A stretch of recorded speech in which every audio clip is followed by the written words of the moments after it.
Will a Unicode string just containing ASCII characters always be equal to the ASCII string?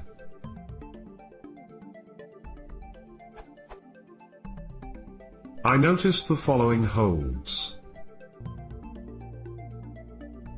Will this always be true, or could it possibly depend on the system locale? It seems strings are Unicode in Python 3, for example this question, but bytes in 2.x.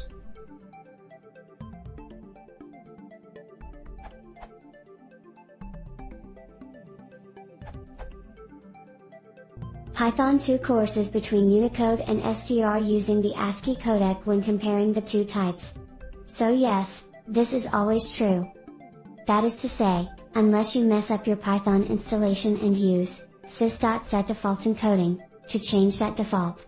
You cannot do that normally, because the sys.setDefault encoding function is deleted from the module at startup time, but there is a cargo cult going around where people use reload sys to reinstate that function and change the default encoding to something else to try and fix implicit encoding and decoding problems.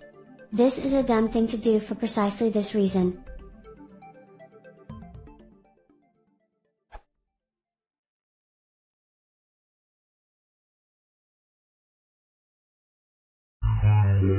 Hello.